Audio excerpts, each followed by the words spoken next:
हमारे नए वीडियो में आप सभी साधकों का स्वागत है। तो आज एक ऐसे दिव्य और अद्भुत ग्रंथ के बारे में चर्चा करना चाहेंगे जिसमें आपके जन्म से पहले ही आपके बारे में सटीक जानकारी है। आप इस जन्म में क्या है, आप इस जन्म में कौन से दुख को भोग रहे हैं और उसका कारण क्या है और उसका निवारण क्या है, ये भी सभी प्रकार की चीज़ें उस ग्रंथ में वर्णित है। उस ग्रंथ में आपका इस जन्म का, पिछले जन्म का और आने वाले जन्म के भी अनेकों रहस्य उसमें भरे पड़े हैं। और इस ग्रंथ के माध्यम से आज तक हजारों साधकों ने कहीं न कहीं पे अपने दुखों से बाहर आना, अपने दुखों से राहत प्राप्त करना, समस्या चाहे कैसी भी हो, लेकिन उस ग्रंथ में इन सभी प्रकार की चीज़ों का अवश्यंभावी वर्णन है। तो इस ग्रंथ के बारे में अगर आप जानना चाहते हैं तो इस वीडियो को एंड तक देखना ना भूलें। साथ में ही हमारे चैनल को सब्सक्राइब करें, वीडियो को लाइक करें और ज़्यादा से ज़्यादा लोगों तक इन्हें पहुँचाएं। तो वीडियो को शुरू करते हैं। तो हमारी प्राचीन संस्कृति में, हमारी भारतीय संस्कृति में ऐसी अचंभित कर देने वाली चीज़ें हैं कि जिसको देखकर, जिसको सुनकर हमारा मन कहीं न कहीं पे अचंभित तरीके से एक प्रकार से स्तब्ध हो जाता है। क्या सच में ऐसी चीज़ें होती है या नहीं होती है, ऐसा हमें लगता है, परंतु ये बात सच है। क्योंकि भारतीय संस्कृति जो हमारी ये ज़बरदस्त तरीके से शक्तिशाली एक संस्कृति है, एक शक्तिशाली परंपरा है, उसमें विभिन्न ऐसी चीज़ों का वर्णन किया है, ऐसी विभिन्न प्रकार की शास्त्रों का वर्णन किया है जिसे सुनकर आप सच में एक आश्चर्य से भर जाते हैं। ऐसे ही एक दिव्य ग्रंथ के बारे में हम कहना चाहेंगे। हम उस ग्रंथ का नाम बताएं, उस ग्रंथ के बारे में और ज़्यादा डिटेल बताएं, उससे पहले एक साधक का अनुभव आपके साथ शेयर करना चाहेंगे जो हमने स्वयं भी उनके साथ ही किया था। तो हमारे एक ऐसे साधक थे, वो तकरीबन 8 या 9 साल से बहुत ज़्यादा परेशान थे। उनको एक प्रकार की बीमारी थी, उनको अचानक से चक्कर आने लगते और 2-3 चीज़ें थी। उनके एक बाएं पैर के ऊपर कुछ विशेष प्रकार के दाग भी थे, जो सफ़ेद दाग जिसे कहते हैं। बहुत सारे डॉक्टर हुए, बहुत सारी चीज़ें हुई, बहुत सारे वैद्य हुए, लेकिन किसी भी प्रकार से उनके परेशानी का हल निकल नहीं रहा था।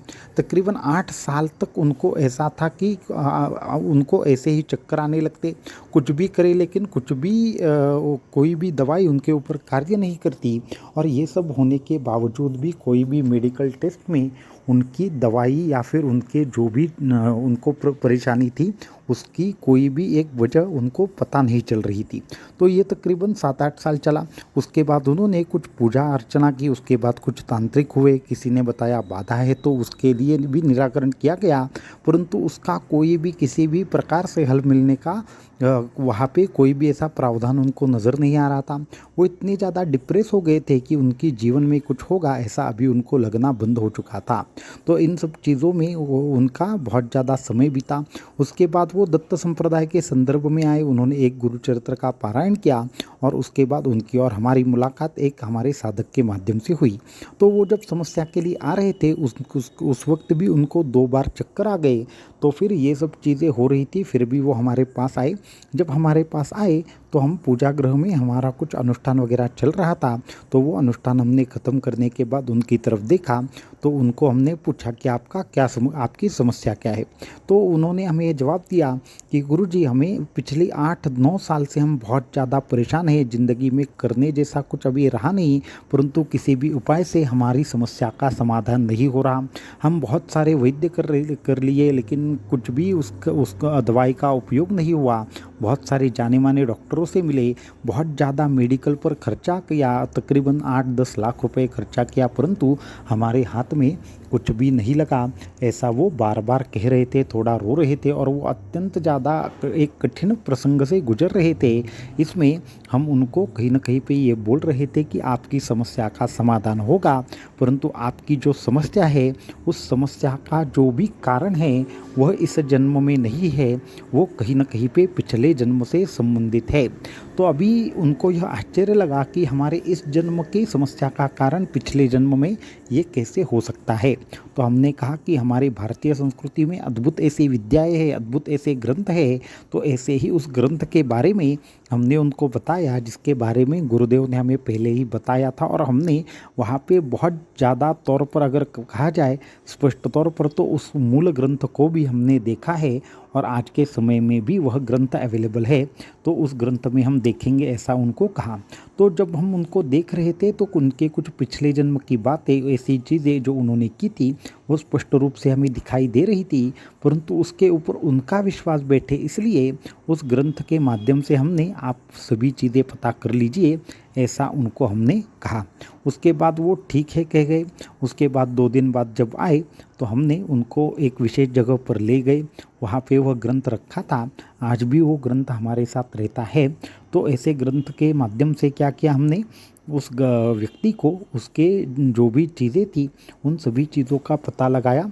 उसके बाद उस ग्रंथ की एक देखने की पद्धति रहती है, उस पद्धति के माध्यम से जब उनका जो भी वहाँ पे जो भी चीज़ लिखी गई थी वो हमने पढ़ना शुरू किया, तो वहाँ पे स्पष्ट रूप से लिखा गया था कि ये जो इंसान है, इस इंसान को उसके एज के तकरीबन 15 या 16 साल के बाद चक्कर आना शुरू हो जाएंगे, और वो तब तक आएंगे जब तक इस पर गुरु कृपा नहीं होती, और इसके एक पैर पर दाग भी होंगे।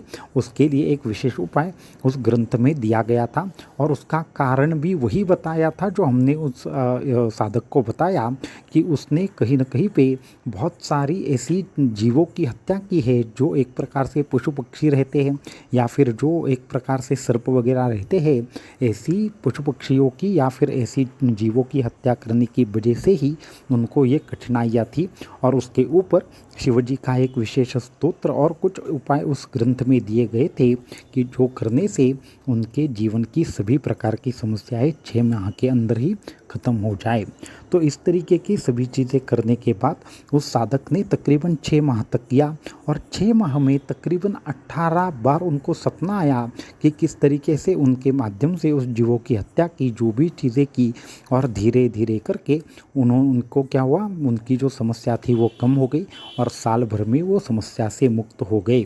उसके बाद उन्होंने जो हमसे पूछा, हम आपको भी वो प्रश्न बताना चाहेंगे कि पिछले जन्म का जो भी कुछ चीज़ हुई वो हमारे अभी याद में नहीं है, फिर उसका असर हमारे ऊपर कैसे होता है, और हमें ये सभी प्रकार की चीज़ें फॉलो करनी चाहिए या नहीं करनी चाहिए, इसमें कितनी सच्चाई है, ऐसा उन्होंने पूछा।